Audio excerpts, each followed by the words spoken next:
आज आपल्याला लाभलेले आहेत सूरजजी खटावकर.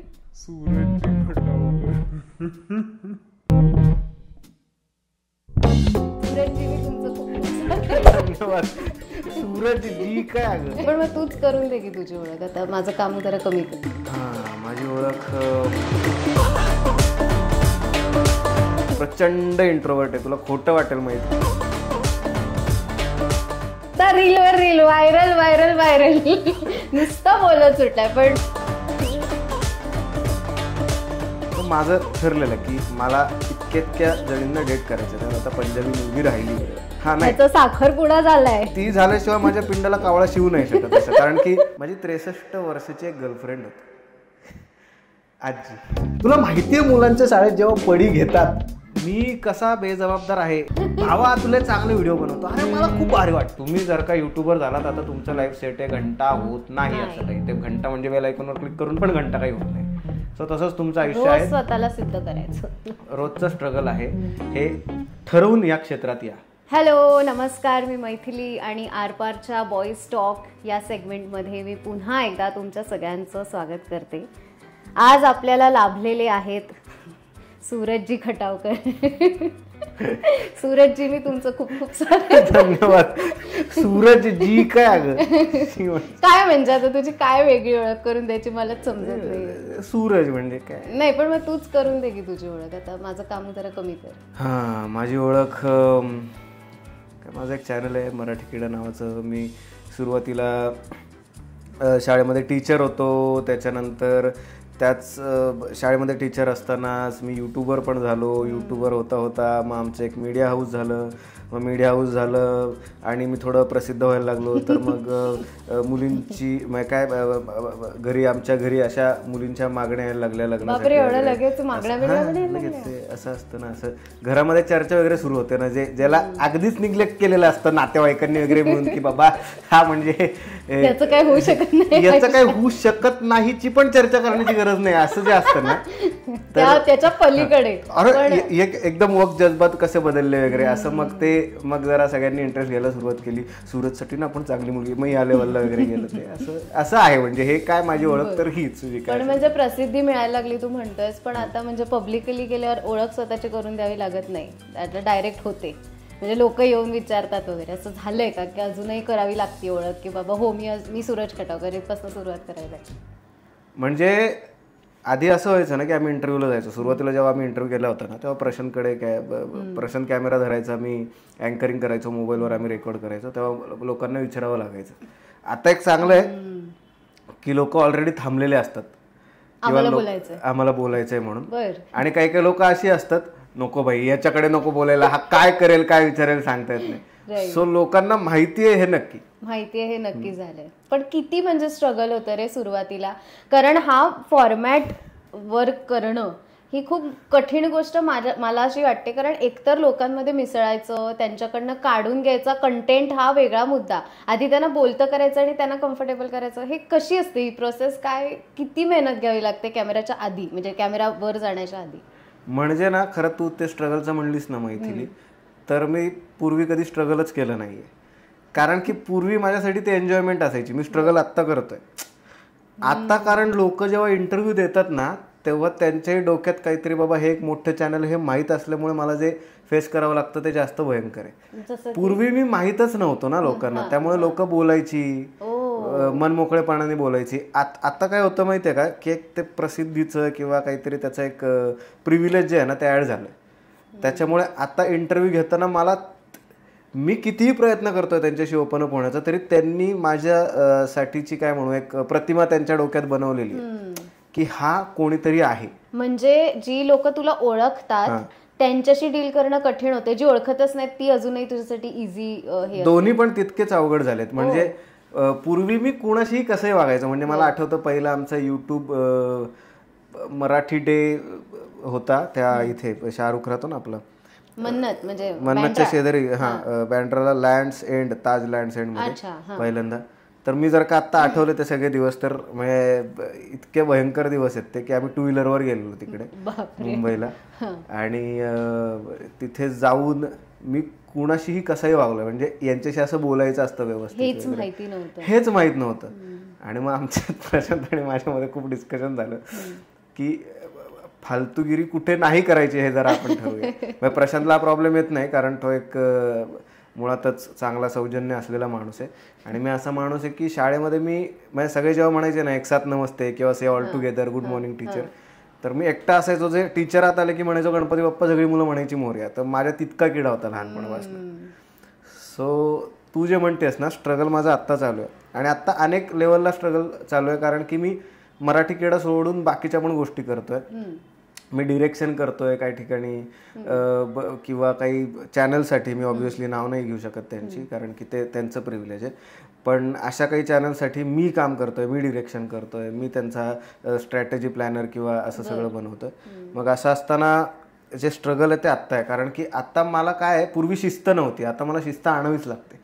कारण माझ्यातच शिस्त नसेल तर माझ्याबरोबर काम करणारी टीम ही सुद्धा बेशिस्त होणार, आणि मग बेशिस्तीचं जे काय पुढे निघून येतं ते खूप भयंकर असतं. बरोबर. अजून एक गोष्ट आहे की तू असं म्हणजे लोक जनरली कॅमेरा कॉन्शियस असतात, तू कॅमेरा मागे कॉन्शियस असतोस असं एकंदर. म्हणजे आता तुला जे ओळखतात त्यांनी पण बघितलं असेल की हा कायम असा म्हणजे आल्यावर सुद्धा मला असं वाटलं की ह्याची जी आत्ता एनर्जी आहे ती अजिबात नव्हती 10 मिनिटापूर्वी. ह्याचं असं की हॅलो हाय असं इतकं फॉर्मल कोणीच नसतं जनरली कॅमेरा मागे. ही फॉर्मॅलिटी कॅमेऱ्याच्या वर येते बऱ्याच लोकांची, पण हेच एक्झॅक्ट तुझ्या बाबतीत उलट आहे. हे का असं, म्हणजे मला ते माझ्या लोकांना खोटं वाटेल पण मी काय एक्स्ट्रोवर्ट असताना काय इंट्रोवर्ट, मी प्रचंड इंट्रोवर्ट आहे. तुला खोटं वाटेल माहिती, मी घरी गेलो ही गोष्ट सांगू. हा इंट्रोवर्ट, अरे हा इंट्रोवर्ट. तुमचा विश्वास बसतोय का मला सांगा, तुमचा विश्वास बसेल का या माणसाकडे? ऐक तर मी काय बघ, मी घरी गेलो ना घरी की मी परवा विचार करत होतो, मी माझ्या एका जवळच्या मैत्रिणीशी डिस्कस करत होतो. तर ती बऱ्यापैकी आमच्या घरी असते वगैरे आणि ती ऑब्झर्व करते हे सगळं. ती म्हणली तुला माहिती आहे का तू दिवसातनं घरी किती शब्द बोलतोस? म्हणलं किती? म्हणली 5. बरं ठीक आहे. अरे पण हे सगळ्यांचंच आहे हा मुद्दा, हा आपल्या जनरेशनचाच मुद्दा आहे की कोणीच घरी जास्त काहीच बोलत नाही, कारण घरचेच एवढं बोलत असतात आपल्याला की तुम्ही बोलणार काय. बरं चल मी ऑफिस मधलं उदाहरण देतो. ऑफिसमध्ये मी बोलतच नाहीये हे मला खूप जणांनी सांगितलंय. म्हणजे मी मीटिंग असली ना मी असं असतं, इतकंच, मला सुधरतच नाही काय बोलायचं. मी ना गेल्या वर्षभरामध्ये डेव्हलप केलंय की बाबा मी ऑफिसमध्ये पण बोलायला लागेल, लोकांना काहीतरी कामं सांगेल, आपले एडिटर आहे त्यांना आपणच डेव्हलप करायला लागेल. हे मी आत्ता थोडंसं करायला सुरुवात केली आहे. माझा प्रॉब्लेम असा आहे ना की मला असं वाटतं ना की मला लोकांचं खूप ऐकायला जमतंय पण मला बोलायला, म्हणजे आता मी इंटरव्ह्यू देताना मी आता खूप कॉन्शियस झालो, कारण की मला तुझा इंटरव्ह्यू घेणं, मला तुला खूप म्हणजे असे प्रश्न विचारणं जे तुला कोणी नाही विचारू शकत हे मला नक्की माहिती आहे. असे प्रश्न मी तुला खूप विचारू शकतो, पण जेव्हा तू प्रश्न विचारशील तेव्हा मला कशी माहितीच नाही. कारण की तोच प्रॉब्लेम आहे ना की मला. पण मला असं वाटतं की आपण आता अशा म्हणजे आता हे पॉडकास्ट नावाची एक गोष्ट जी काय आता उगवतीये बाजारात, रादर उगवली आहे. एक अजून एक गोष्ट म्हणजे ह्याच्यावरनं मी तुला सांगतो, मी 10 वर्ष रिलेशनशिपमध्ये आहे आणि मी 10 वर्षात आत्ता ऑगस्टमध्ये तिला विचारलं लग्नासाठी, जे की तिने मला ऑलरेडी खूप वर्षांपूर्वी विचारून झालं. नाही यावर तर मी येणारच आहे, यावर आपण वेगळ्या सेशन मध्ये येऊ. सेशन म्हणजे पुढच्या ह्याच्यामध्ये येऊ. आता मी असं म्हणतेय की आपण म्हणजे आता पॉडकास्टच्या जमान्यात आहोत जिथे प्रश्न उत्तरांपेक्षा अजून एक टर्म आली आहे कॉन्व्हर्सेशन्स. सो तरी पण तू कॅमेरा पुढे येऊनच जास्त फ्रीली बोलू शकतोस असं आहे की काय, म्हणजे गप्पा मारणं तुझ्यासाठी झोन असतो की नाही? माझं कदाचित असं झालंय माइंडसेट ना की मोटिव्हलेसली मला काहीच करता येत नाही. हा एक प्रॉब्लेम झालाय माझा एवढा की म्हणजे तुला समोर कॅमेरा नसेल तर तुला ते अननेसेसरी वाटतं बोलणं, गप्पा मारणं. नाही असं नाही, मला असं वाटतं की व्यर्थ गप्पा मारण्याचं विसरून गेलोय मी गेल्या बऱ्याच वर्षामध्ये. म्हणजे आणि हे खूप चुकीचं आहे. हे मी बाकीच्यांचं पण बघतो ना, लोक फक्त कामाबद्दलच बोलतात. मी स्वतःच त्याला काही म्हणजे बघ ना, तुला आठवतं का आपण पूर्वी मूवी बघायला जायचो लहानपणी, तू तुझ्या आई वडिलांबरोबर गेली असेल. बरोबर. तेव्हा कुठे का घरी आल्यावर हा मूवी असा होता, जरा त्यांनी ना असं करायला पाहिजे होतं, शाहरुख अजून बदललाच नाहीये, तो तशीच ऍक्टिंग, असं थोडी. तू जायचीच मुळात एन्जॉय करायला ना, घरी येऊन शांत. पण आता मला जेव्हा मी मित्रांबरोबर जातो ना, मला असं वाटतं की आम्ही त्याच्यावर ना स्क्रुटिनाइज करायला चाललोय मूवी. म्हणजे काय म्हणू आपण, मत मांडण्यासाठी मी मूवी बघायला जातो का काय असं वाटायला लागतं. सो हा एक प्रॉब्लेम आहे आणि हा माझ्यात पण आहे आणि हा आपल्या सगळ्यांमध्ये तेच चाललंय. आपण प्रत्येक गोष्टीला ॲनालाइजच का करायचं आहे मला हेच कळत नाही आहे. म्हणजे मी काल रात्रीचाच प्रसंग आहे, मी आमच्या सोसायटीतली सगळ्यात लहान मुलगी आहे तिच्याबरोबर जस्ट गप्पा मारत होतो आणि असंच काहीतरी डिस्कशन सुरू झालं. तर मी तिला म्हटलं आपण वायफळ गप्पा मारू ना, नको काहीतरी इंटलेक्च्युअल नको. हे जे तू म्हणतेस ना, कॉन्व्हर्सेशनमध्ये इंटलेक्टच जास्त आलाय आणि माझं म्हणणं असं आहे की विचार म्हणजे इंटलेक्ट आपल्याला विचार ड्राईव्ह नाही करते, आपल्याला एनर्जी ड्राईव्ह करते. आईवर तुझं प्रेम आहे हे विचारांमुळे नाही आहे तुझ्या, आईवर तुझं प्रेम आहे हे तुझ्यामधलं एनर्जी आहे. हां, सो आपण हेच विसरून गेलो की आता चहा पिताना मला कंटाळायला लागलाय की दरवेळेला कुठल्या तरी चित्रपटावर कुठल्या तरी याच्यावर आम्ही काहीतरी ॲनलाइज करतोय, हे चांगलं हे वाईट. असं नाही आहे. काही काही गोष्टी नाही बघ, किंवा चहा पिताना पण मी बघतो की ते चहाची मजा नाही घेते. अरे या चहामध्ये जरा आलं जास्त पडलंय का रे, असं मी पूर्वी नव्हती बघितलेली. म्हणजे असं मला वाटतं सगळ्यातच आपण कंटेंट शोधायला लागलोय आजकाल. एक्झॅक्टली. किंवा हा विषय चर्चेचा होऊ शकतो किंवा रस्त्यातनं जाताना अरे ह्याच्यावर रील बनू शकतं. ते एक इन्फ्लुएन्सर्सचं एक असं झालेलं आहे की आता ह्याच्यात कंटेंट शोधा त्याच्यात कंटेंट शोधा, सहज काही राहिलंच नाहीये. एक्झॅक्टली. आणि जे इन्फ्लुएन्सर तुम्हाला सहज दाखवतायत ना ते स्वतः त्यांच्या आयुष्यात सहज नाही आहेत, इन्क्लुडिंग मी अगदी खूप नम्रपणे हे स्वीकारतो की जे तुम्हाला एकतर त्यांचं आयुष्य 24 तासामधले कुठल्या तरी 1 मिनिट ते दाखवतायत त्यांच्या क्षणात आनंदाचे, आपण त्याला असं समजून बसलो की हा म्हणजे तो माणूस आहे. तसं नाही आहे. सगळ्या इन्फ्लुएन्सर्सची इन्क्लुडिंग ज्यांच्याकडे खूप पैसा आहे खूप फेम आहे त्यांची सुद्धा मेजर लेवलला लागली आहे. आणि तुम्हाला असं वाटतंय की मला इन्फ्लुएन्सर बनायचं आहे, गरज नाही आहे त्याची. तुम्ही तुमच्या आयुष्यात खूप सुखी आहात. तुम्ही बँकेतला कारकून जरी असाल ना तरी तुम्ही सुखी असू शकता एका इन्फ्लुएन्सरपेक्षा जास्त. पण आपला प्रॉब्लेम असा झाला आहे ना की आपल्याला म्हणजे माणूस ज्याच्या मागे धावतोय ते मिळून सुद्धा मला ती माणसं आनंदीच दिसत नाही. जे की माझे आजोबा एका भेळवाल्याच्या इथे कामाला होते फक्त, पण मला तर तितकं आनंदी राहताच येत नाहीये. बापरे, एवढं इमोशनल होईल असं वाटलं नव्हतं यार मला. एवढ्या सुरुवातीच्या मोमेंटमध्ये एवढं इमोशन. तू आता आजोबांचं सांगितलंस, अगेन तुझ्या वडिलांची पण वडापावची गाडी होती, आहे अजूनही. आणि मी असं ऐकलं की तू पेपर टाकायचं पण काम करायचास. सो ही जी कामं आहेत ना, म्हणजे आजही आपल्या सोसायटीमध्ये या सगळ्या कामांना कमी लेखलं जातं. किंवा असं एक असतं की अरे तो असं करतो किंवा तो हे काम करतो, तो ते काम करतो. पण तुझं असं एक मला वाटतं की मत आहे की कुठलंही काम असतं, फक्त त्याला प्लीज जनरलाइज म्हणजे असं नॉर्मलाइज करा. प्रत्येक गोष्टीत असं आपण कमी किंवा जास्त अशी पॅरामीटर्स लावायची गरज नाही. एक्झॅक्टली. सो हे डील कसं केलंस, किंवा तुला पर्सनली कधी त्रास झाला की अरे हा पेपर टाकतो असं हिणवलं गेलं का कधी, किंवा ह्याच्या बाबांची वडापावची गाडी आहे, काय ही फेज कशी होती आयुष्यातली फेमस व्हायच्या आधीची? ही फेज अशी होती ना जी मला असं कायम आयुष्यभर वाटत राहील की ही फेज माझ्या आयुष्यात पुन्हा पुन्हा यावी. मी तुला आत्ता एक ऑप्शन देतो की 2 ऑप्शन्स आहेत. एक तर खूप इंटलेक्च्युअल माणसांसोबत तुला बिझनेस मीटिंग करायची आहे ज्यातनं तुला काही मिळेल, कदाचित नाही मिळणार. आणि 4 आज्या आहेत ज्या वायफळ गप्पा मारतायत, त्यांच्यासोबत तुला एकटाच घालवायचं आहे. दोन्हीकडे तुला काही ना काहीतरी मिळणार आहे. तू काय चूज करशील? वायफळ गप्पा मारणाऱ्या आज्यांना चूज करेन. कारण मग प्लीज कारण सांग. कारण मला असं वाटतं की बिझनेस मीटिंग्स हे खूप म्हणजे पैसा हा मोटिव्ह आहे तिथे. आणि मला तुला कुठल्या गप्पा मारताना मजा येणार आहे? मजा, एक्झॅक्टली. मग पैसे जर का मला तिथेही मिळत असतील किंवा कमी मिळत असतील तरी पण मी तिथेच जाईन जिथे मला मजा येते. एक्झॅक्टली. सो हाच विषय आहे. तू जे म्हणतेस ना, मी न्यूजपेपर वगैरे टाकले, आमच्या वडापावच्या गाडीवर जो कामगार वडेपाव बांधण्याचं काम करायचा, त्याच्या हाताखाली मी पेपर टाकायचं काम करायचो. सो आमच्या कामगाराचा मी कामगार होतो. याची 2 कारणं होती.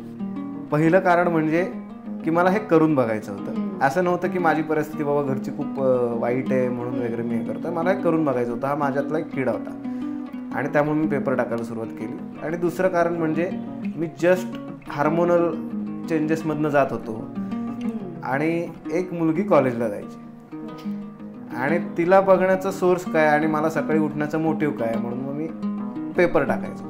बरं, पेपर टाकताना मला बरेच अनुभव यायचे आणि मला ती सकाळच खूप आवडायला लागली. सकाळी सकाळी शांत, पुणे आता नसतं एवढं शांत, पण पूर्वी तेव्हा असायचं. म्हणजे 5:30 वाजता वगैरे उठणं, त्या आपावळण चौकात भेटणं, ते पेपर सॅग्रिगेट करणं, मग तिथनं पुढे जाणं ते पेपर घेऊन, याची मजा असायची.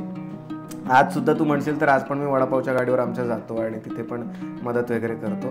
या सगळ्यामध्ये ना मला आवडलेली गोष्ट कुठली किंवा मी ज्याच्या सातत्याने आज पण प्रेमात असतो, मी शाळेत पण यामुळे जॉबला होतो. शाळेत आमच्या लहान लहान मुलं असतात. माझं म्हणणं जिथे प्युअरिटी आहे ना तिथे जगायला खूप मजा येते. म्हणजे मी तुला स्विमिंग टँकमध्ये जर का सांगितलं की आपल्याला पोहायला जायचं आहे, त्याच्यापेक्षा विहिरीत आणि नदीत पोहण्याची जी मजा आहे ना ही खूप नेक्स्ट लेवल आहे. तुला मी आता माझी 63 वर्षाची एक गर्लफ्रेंड होती आजी, त्या गेल्या आता थोडं 2021 साली.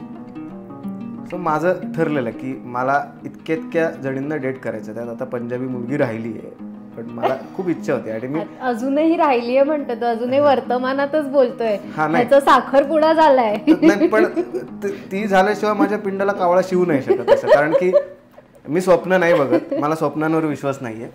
माझी स्वप्न नसतात, माझ्या इच्छा नसतात, माझे गोल्स असतात. म्हणजे एखाद्या मुलीला माझ्या आयुष्यात आणण्याचं मी स्वप्न नाही बघू शकत की अरे ही ना माझ्या आयुष्यात आली पाहिजे, असं स्वप्नावर माझा विश्वास नाहीये. ही माझ्या आयुष्यात येणार, त्याच्यासाठी मी करायचंय काय हा मुद्दा असतो. सो मी असंच कधीतरी, जसं मी पेपर टाकण्याचं वगैरे ठरवलं, मी 2-4 गोष्टी ठरवलेल्या बकेट लिस्टमध्ये. एक ठरवलेलं की खूप मोठा उपवास करीन, मग कोणाला विश्वास बसणार नाही, पण आणि हे सांगावं का नाही माहीत नाही, जो खूप अवघड उपवास आहे जिथे दिवसभर खायचं नसतं, असं एक 16 सोमवाराचं व्रत मी केलंय. सो मी कधीतरी ठरवलेलं म्हणून, मी काहीतरी मोठेपणे सांगायचं म्हणून नाही सांगते. तसंच मी ठरवलेलं की मला वेगवेगळ्या स्त्रियांना भेटायचं, वेगळ्या याच्यामधल्या, आणि त्यांना जाणून घ्यायचंय.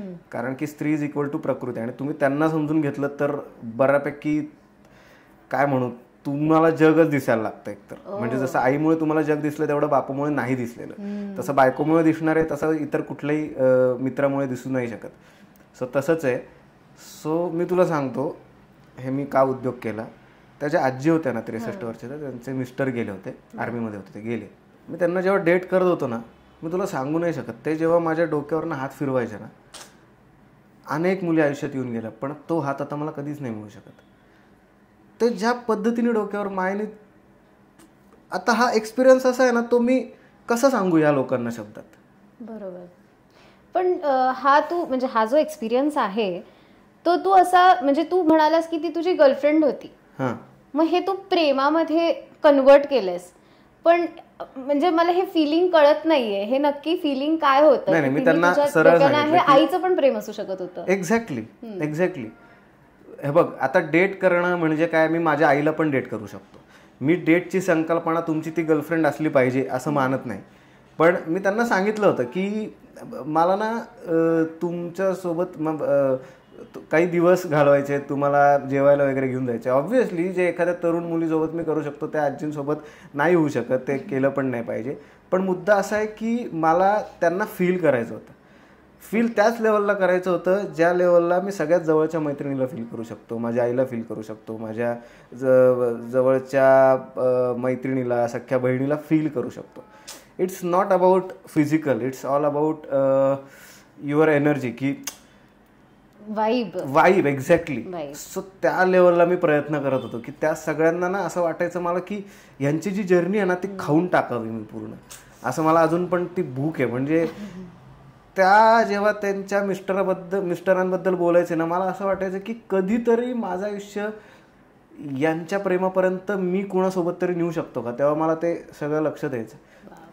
आमची प्रेमाची व्याख्या काय होती म्हणजे मी त्यांना खूप वेळा म्हणलं की आपण एखाद्या कॅफेमध्ये जाऊ. मी त्यांना नेलं म्हणलं, त्यांना आवडलं नाही. मला म्हणलं आपण बादशाहीला जेवायला जाऊया का, कारण ते त्यांच्या मिस्टरांबरोबर बादशाहीला जेवायला जायचं. सो मी एकदा गेलो होतो आणि मला खूप भारी वाटलं. त्यांनी जेव्हा ते आमरसाची वाटी तोंडाला लावली तेव्हा मीच त्यांना भरवली, तर त्यांच्या डोळ्यातनं पाणी झालं. तू म्हणतोस की 63 वर्षांची आजी तुझी गर्लफ्रेंड होती. या मुद्द्यावरून मला एक असं म्हणजे आत्ता जे काही चाललंय लोकांचं की एक सिच्युएशनशिप असते, मग काय ते कुठे रे तो आर्य, मला जेन्झी लोक पाहिजेत, मला माहित नाही नक्की त्याला काय काय म्हणतात. फ्लिंग्स असतात ते काय, किंवा काय हुकअप्स असे, किंवा फ्रेंड्स विथ बेनिफिट्स, काही टर्म्स अशा आहेत. या आयडिओलॉजीज बद्दल तुझं काय म्हणणं आहे? Do you believe in such things और काय? 100% म्हणजे मला वाटतं यासाठी काहीच रॉकेट सायन्स नाही. इट्स अ नॅचरल रूल की जे पटकन येतं ते पटकन जातं. म्हणजे तुलाही माहिती आहे की मी हनी सिंगचा खूप मोठा फॅन राहिलोय. हनी सिंग आला, हनी सिंग वाजला, हनी सिंग गेला. लता मंगेशकर आजही आहेत, उद्याही असणार आहेत आणि आधीसुद्धा होते. हा फरक लक्षात घेतला पाहिजे. मुद्दा असा आहे की मला ट्रेंड सेटर व्हायचंय का मला एव्हरग्रीन व्हायचंय, हा डिसिजन माझा आहे कॉन्शियसली ना. ट्रेंड सेटर व्हायचं असेल तर रील्स बनवणं काही वाईट नाहीये, पण मुद्दा असा आहे व्हॉट हॅपन नेक्स्ट, तुमचं पुढचं विजन काय. मी आत्ता स्ट्रगल करतोय जेव्हा मी म्हणतोय ना तुला अँकरिंग झालं ठीक आहे, पुढे काय, तर मी आत्ता एडिटर बरोबर बसून एडिटिंग, व्हिडिओग्राफर बरोबर बसून म्हणजे सोबत काम करून व्हिडिओग्राफी, या डिरेक्शन, ह्या गोष्टी मी शिकतोय कॉन्शियसली. कारण की मला माहिती आहे की जर का मला मोठं व्हायचं असेल तर मला डेव्हलप व्हावं लागेल. म्हणजे मी काय व्हायचंय हे कधीच आपण नाही ठरवू शकत. म्हणजे लहानपणी तू युट्यूबवर व्हिडिओ करशील असं तू 5वीत ठरवलेलंस का? नाही ठरवलंस. तू डेव्हलप होत गेलीस, तुम्हाला मार्ग मिळतो ऑटोमॅटिकली तुमच्यात जे आहे त्याच्यानुसार. सो आपला जो मूळ मुद्दा आहे ना की याच्याबद्दल तुला काय वाटतं, जेनझी आणि हे सगळं पटकन हुकअप्स करतात, पटकन जातात. जिथे जिथे तुम्ही इन्व्हेस्टमेंट फार छोटी केली आहे तिथे तिथे त्याचे रिटर्न्स छोटेच येणार. पण म्हणजे आजची पिढी कमिटमेंट्स ना घाबरते का? 100% मी स्वतः घाबरतो. मी स्वतः 10 वर्ष लग्नाला हो म्हणायला यासाठीच घाबरत होतो, कारण मी स्वतः एक घाबरट माणूस आहे कमिटमेंटला हो म्हणण्यासाठी. हे काही याच्यात खोटं नाहीये. माझी होणारी बायको ही खूप कॉन्शियसली वेळ घेऊन निर्णय घेते, पण त्या निर्णयावर ठाम राहते.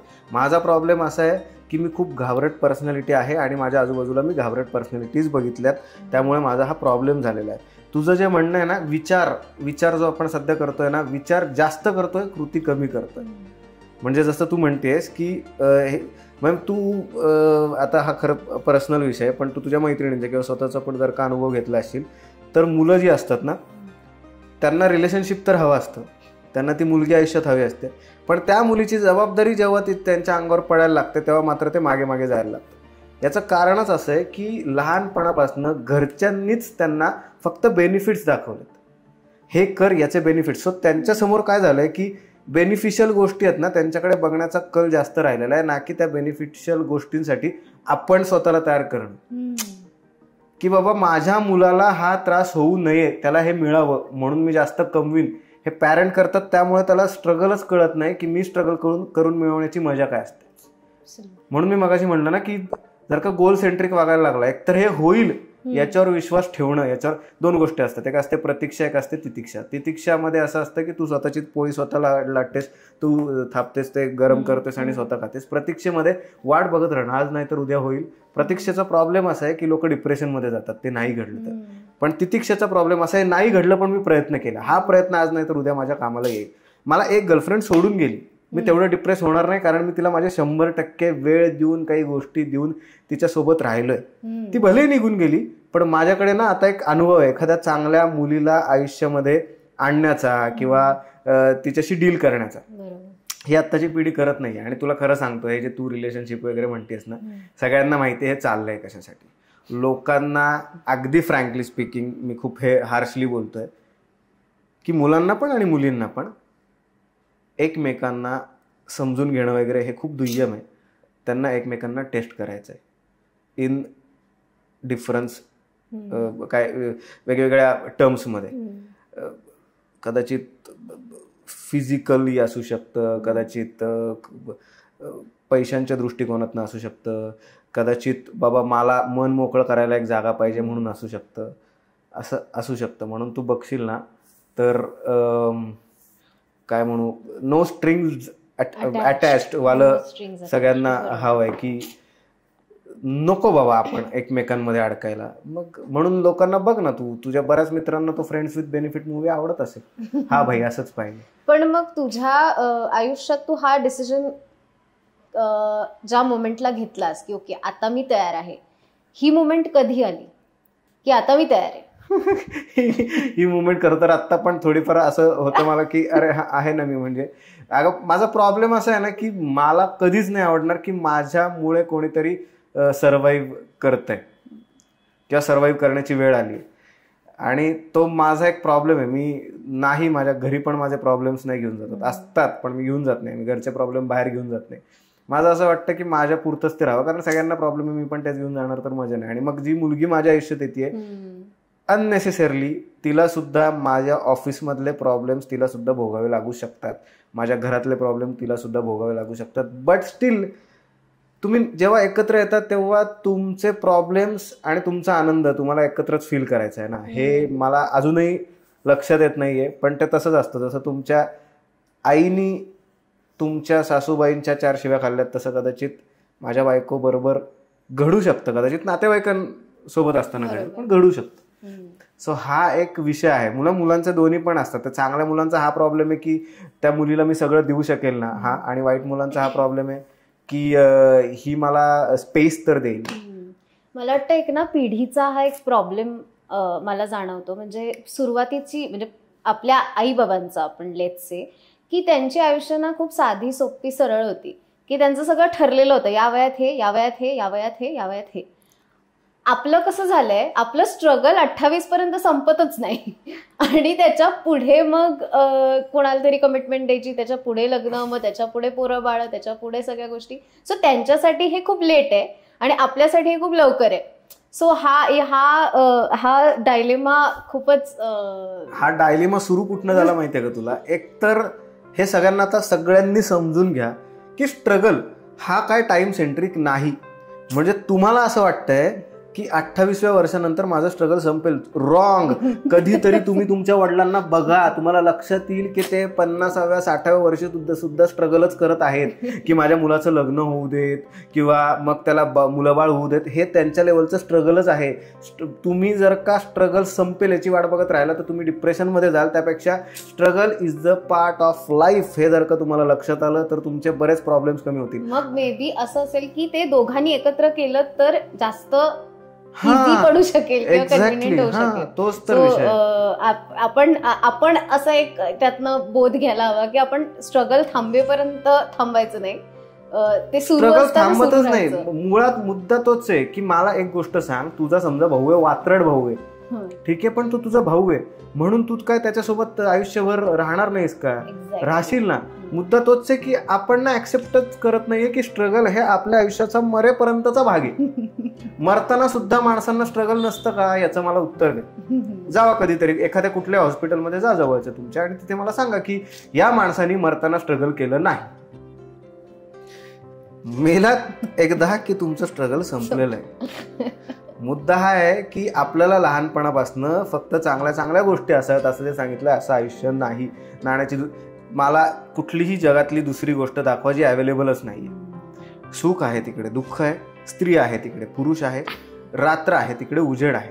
सो उजेड जिकडे आहे ना तिथे रात्र आहेच. मुद्दा असा आहे की त्या अंधाराचा रात्रीचा त्रास करून घ्यायचा का त्या अंधाराची पण मजा घ्यायची.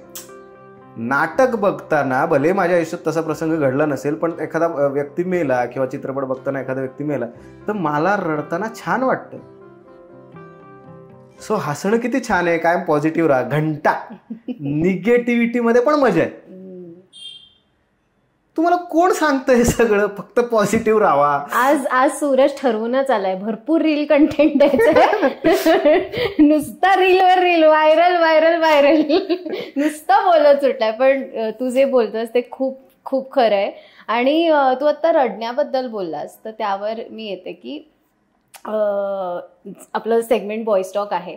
सो पुरुष रडत नाहीत किंवा पुरुष रडायला लागल्यावरती त्यांनी हातात बांगड्या भरल्या आहेत, हे जे काही टर्मिनॉलॉजी आपण वापरतो, so what do you feel about it? काय म्हणणं आहे तुझं याबद्दल? जर का पुरुषांनी हातात बांगड्या भरल्या ना मैथिली, त्याच्यासारखं काम कोणी करू नाही शकणार. पण प्रॉब्लेम असा आहे ना की कुठल्या तरी पिढीने आपल्याला सांगितले की बांगड्या भरणं हे कमीपणाचं लक्षण आहे, म्हणून गडबड झाली. दुसरा विषय, तू जो म्हणतेस की पुरुष कधी रडतात का, याच्याबद्दल पण मी तेच म्हणेन, पुरुष रडला ना तर तो आयुष्यात अजून पुढे जाऊ शकतो. पण माझ्यासारखी पुरुष असतात जी रडत नाहीत, जी सगळ्यात जवळच्या व्यक्तीसमोर सुद्धा रडत नाहीत, जे म्हणजे मी स्वतः आहे. तुला रडू येत नाही असं तुझं म्हणणं? मला उठसूट रडायला येत नाही, हा माझा एकतर प्रॉब्लेम आहे. आणि जरी मला उठसूट रडायला आलं तरी सुद्धा मी रडत नाही, हा सगळ्यात मोठा प्रॉब्लेम. मी आत्ता तुला सांगतोय की आयुष्याच्या दोन्ही बाजू हा आयुष्याचा अविभाज्य घटक आहे. रडणं हसणं हा अविभाज्य घटक आहे. पण मी स्वतः रडण्यामध्ये इन्व्हेस्टच केलं नाही की मला आज रडायला येत आहे पण मला मोकळं व्हायचं तर मी नाही रडत. मी तो कुठेतरी राग द्वेष मनामध्ये भरून ठेवतो. हा प्रॉब्लेम आहे. पण म्हणजे काय, म्हणजे तुला लहानपणापासून तसं तुझ्या अंगवळणी पडलंय की काय असू शकतो? तुला काय वाटतं की तुला का रडू येत नसेल? मला रडू येत नसेल याचं कारण असं आहे, मला खूप डेप्थ लागते. मी तुला खोटं नाही सांगणार, मला कधीच शाहरुखचे मूवी बघून आणि गर्लफ्रेंड सोडून गेली म्हणून रडायला नाही आलं. जेव्हा the legend of Bhagat Singh movie बघत होतो, मला मेजर ढसाढसा रडायला आलं की अरे काय हे. म्हणजे मी आज सुद्धा जेव्हा सरफरोशी की तमन्ना वगैरे ऐकतो ना, मला रडायला येतं. तर मी ठरवलेलं आयुष्यात की हिमालयात वगैरे निघून जायचं, किंवा असं ठरवलेलं की पूर्ण आयुष्य देशासाठी. पण ठीक आहे, काही आता काही गोष्टी घडत नाही आपल्या आयुष्यामध्ये, दैव असतं. पण मला रडायला येतं. मला खूप मुद्दा असा आहे की मी कुणाच्या समोर नाही रडू शकत, माझ्यामध्ये ती हिंमत नाही जी असली पाहिजे. याच्यामुळे मी किंवा असे आपल्यासारखे अनेक जण आपण प्रिटेंडेड बघायला लागतो.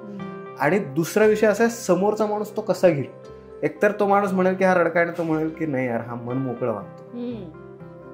माझ्या पिढीचा प्रॉब्लेम असा आहे, किंवा माझा प्रॉब्लेम असा आहे, रडण्यापेक्षा माझ्या आयुष्यात स्टेटस महत्वाचा झाला की मी एखाद्या समोर रडलो तर काय, हा स्टेटस खूप महत्वाचा आहे माझ्यासाठी. याही पे गडबड आहे. म्हणजे तुला राष्ट्रभक्ती जास्त? अरे डेफिनेटली तू जास्त मन मोकळं. मी प्रेम बायको आईपेक्षा थोडंसं वर जर का प्रेम कोणावर असेल तर माझ्या कल्चरवर प्रचंड प्रेम.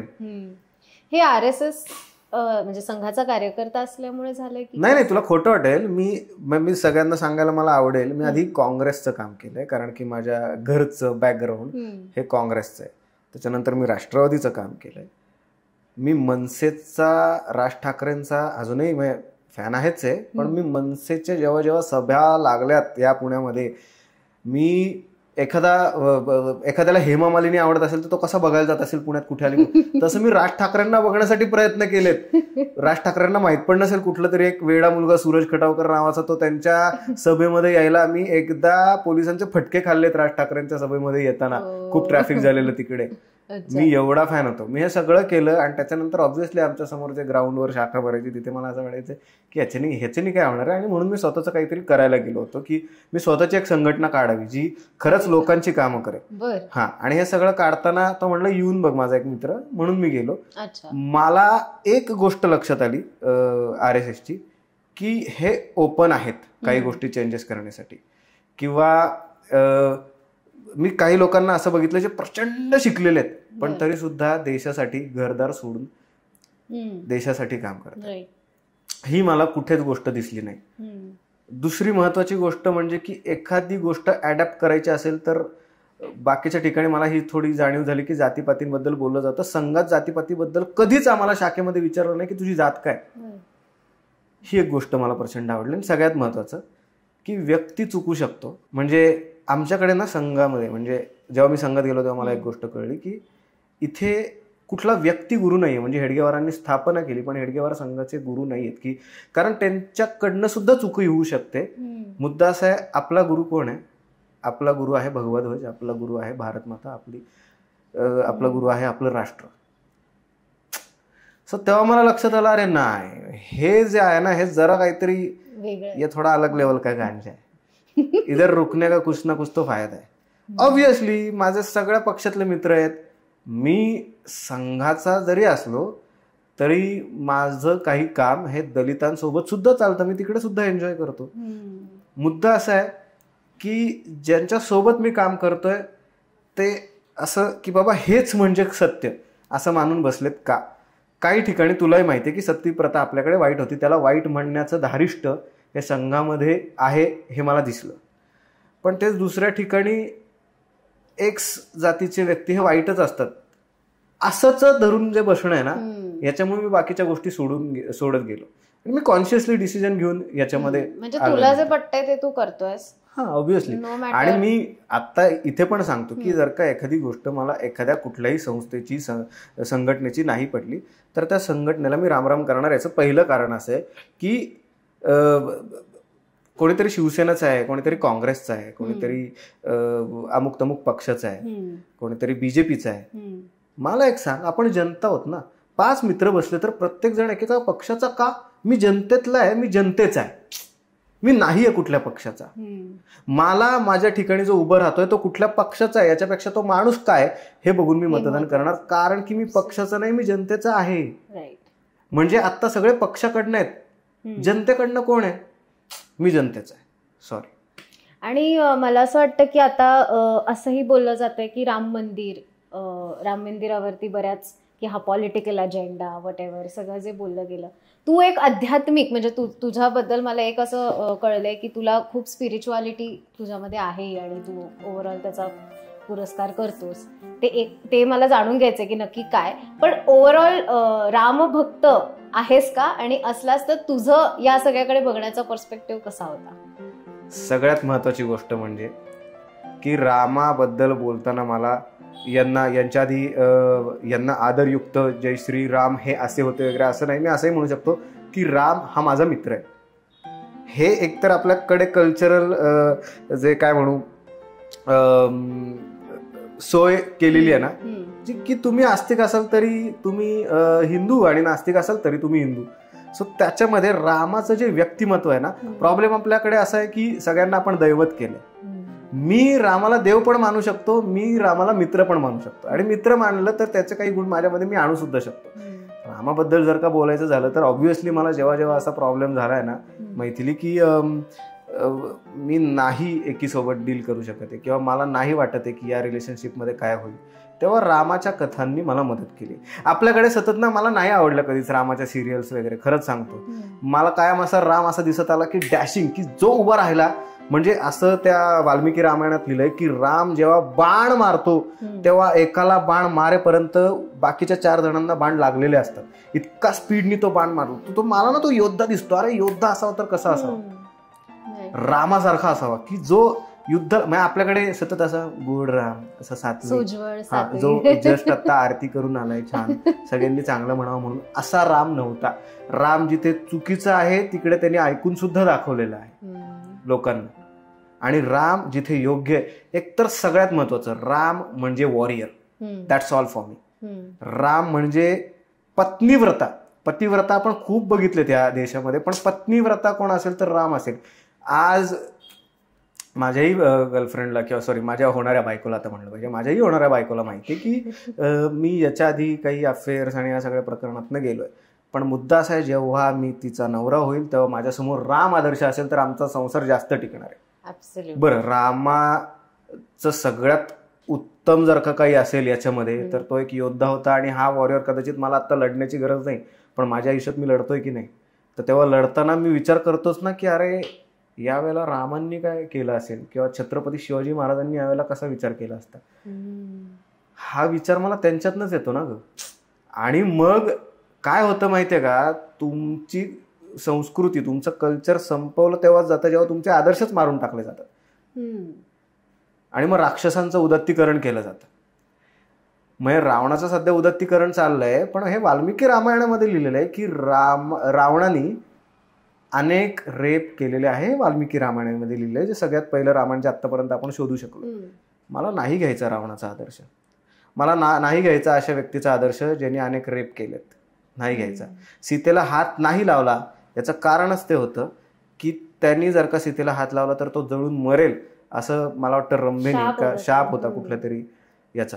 सो जर का असं असतं ना, राम हा मला दिसतोय की आहे पत्नीव्रता, आदर्श पुरुष. भलेही त्याला त्या हरणाची शिकार करायची नसेल पण पत्नी म्हणतीये ना तर मी करणार.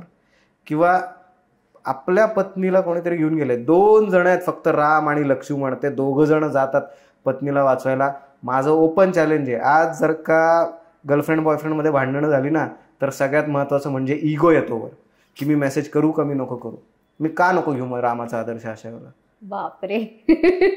म्हणजे हे मला खूप छान वाटलं की तू उदाहरणं देताना सुद्धा इतकी रिलेटेबल उदाहरणं आजच्या काळातली लिहिलीस, त्यामुळे ते लोकांपर्यंत पोचताना त्यांना ते समजताना थोडंसं इझी जाईल. तर आता मी ही मुलाखत अशी इतक्या एकदम ऍप्ट टायमिंगला घेतली असं मला वाटतं, कारण नुकतेच मराठी किडाला 1 मिलियन सबस्क्रायबर्स कम्प्लीट झालेत. एकतर रुमाल वगैरे प्लीज असेल एक तर कॉंग्रॅच्युलेशन्स तुम्हाला, तुमच्या अख्ख्या टीमला. आणि मला असं ना म्हणजे एकंदरीत असं वाटतं की तुमचं चॅनल हे मोस्ट ऑथेंटिक असू शकतं, कारण ते इतकं जुनं आहे. 8 वर्षांपासून मला वाटतं, राईट, 8 वर्षांपासून मराठी किडा सुरू झालंय आणि ते कन्सिस्टंटली एका माध्यमातून तुमच्या समोर येत आहेत आणि कंटेंट क्रिएशन करतायत. ओव्हरऑल एकतर प्रवास कसा होता वगैरे हा टिपिकल प्रश्न आहेच, पण सगळ्यात महत्वाचा प्रश्न मला हा आहे की तुम्ही फॉर्मॅट कधी चेंज केला नाही तरी सुद्धा तुम्ही सस्टेन कसं केलंय. म्हणजे आमचं म्हणजे आता being into the same field मला हे समजतंय की सतत फॉर्मॅट्स बदलण्याची आमची प्रक्रिया चालू असते. आम्हाला सतत असं वाटत असतं की अरे अरे अरे अरे हे खूप परत होतं, हा खूप तोच पण आहे, चला बदला. तुम्ही इतके वर्ष सेम करताय, सो हे कसं सस्टेन केलं मला खरंच जाणून घ्यायचंय. हा, सरळ सोपी गोष्ट आहे. पुण्यामध्ये अनेक मिसळची दुकानं आहेत, अनेक पानाची दुकानं आहेत. मुद्दा असा आहे, त्यांना हा प्रश्न विचारणं जाऊन की तुम्ही कसं सस्टेन केलं, ते नाही सांगू शकणार. भावांनो, विषय हाच आहे की जेव्हा माझं पानाचं दुकान आहे, मी हे समजू शकतो की पानाचं दुकान आहे तर एकच पान माणूस रोज नाही खाऊ शकत, एकच मगई रोज नाही खाऊ शकत. मग त्याला जरा रामप्यारी, कधीतरी 120-300 असे ऑप्शन्स पाहिजेत ना. मुद्दा प्रॉब्लेम काय माहितीये, लोकांचा कंटेंट बऱ्याचदा चालत नाही याचा. मी बघितलंय बऱ्याचदा की लोक पानाचं दुकान आहे तिथं शर्ट विकायला लागतात. आता आम्ही पानावरच खेळायचं हे आमचं नक्की आहे. मराठी किड्याचा, वैचारिक किड्याचा मेन मोटिव्ह, मेन गोल काय आहे तर लोकांचा कंटेंट लोकांनीच लोकांपर्यंत पोचवायचा, आम्ही फक्त माध्यम.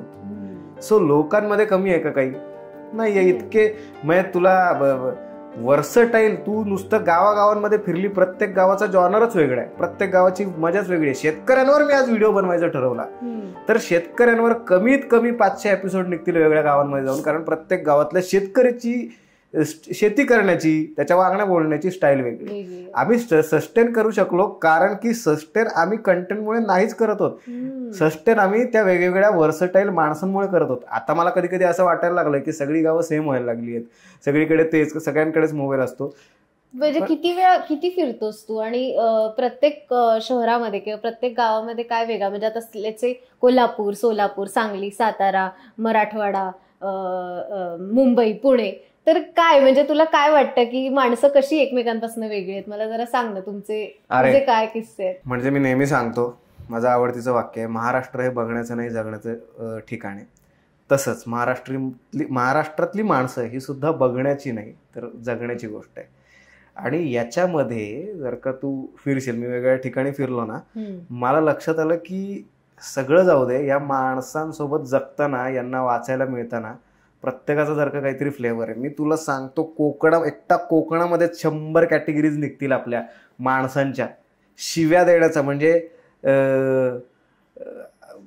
औशीचो घो या शिव्यांचे 100 पॅटर्न आहेत आपल्या महाराष्ट्रात एका शिवीचे.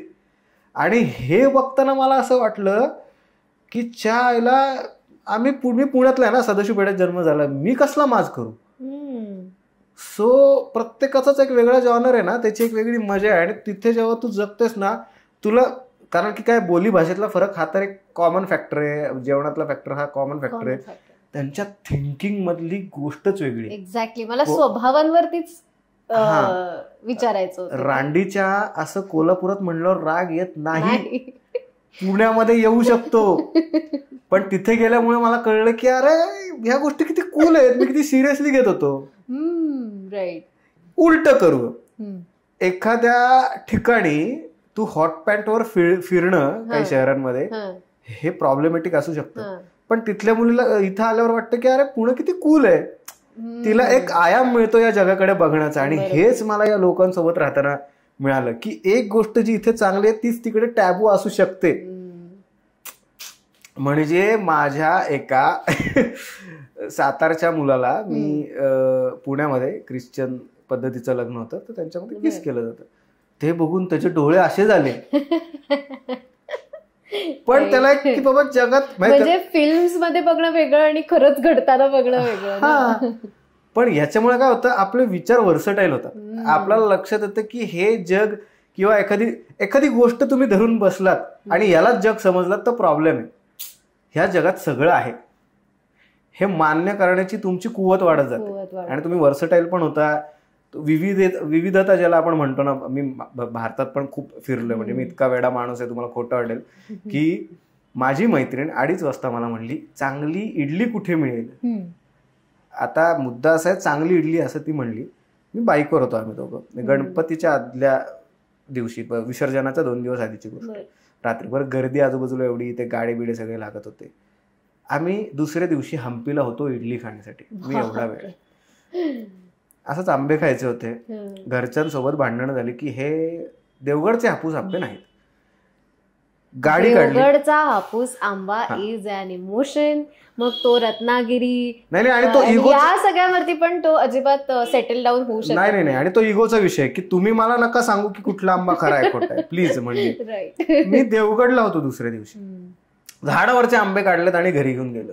हाईट लस्सी प्यायची इच्छा झाली, मी अमृतसरला होतो, कच्ची दाबेली खायची होती. असंच रात्री 3:30 वगैरे काहीतरी वाजले होते आणि कच्ची दाबेली आता कुठे मिळणार, कुठेच नाही. आम्ही कच्छला गेलो, 2 दिवस लागले पोचायला कच्ची दाबेली खाण्यासाठी. आणि या लोकांना, या गोष्टींना तुम्ही एकदा यूज टू झालात ना की तुम्हाला आयाम मिळतात वेगळे बघण्याचे. आता आजपर्यंत मी म्हणत होतो की पदर घेणं खूप चांगली गोष्ट आहे, पण मी पदर घेण्याचा जेव्हा इतिहास बघितला मला लक्षात आलं की अरे आपल्याकडे एवढे स्कल्पचर आहेत, त्या स्कल्पचरमध्ये कुठेच पदर घेतलेल्या स्त्री मला का नाही दिसत. मग पदर आले कुठनं? जेव्हा इस्लामिक आक्रमणं झाली आपल्या बायकांना वाचवण्यासाठी, तेव्हाची ती गरज होती की असे पदर सगळ्यांचे होते, इथपर्यंत पदर होते सगळ्यांचे. ते पदर तू बघशील की वरच्या साईडने तू खाली यायला लागलीस, पदर इथपर्यंत असतो, मग वरवर जातो. महाराष्ट्रात तो इथे येऊन थांबतो. महाराजांनी इथेच इस्लामिक आक्रमण थांबवलं, त्यामुळे तू साऊथ इंडियन जर का लुक बघशील तर त्यांच्यामध्ये पदर ही कॉन्सेप्टच नाही, म्हणून महाराज भारी. आता हे वर्सटाईल लोकांना भेटल्यामुळे माझ्याकडे आलेलं नॉलेज आहे. राईट.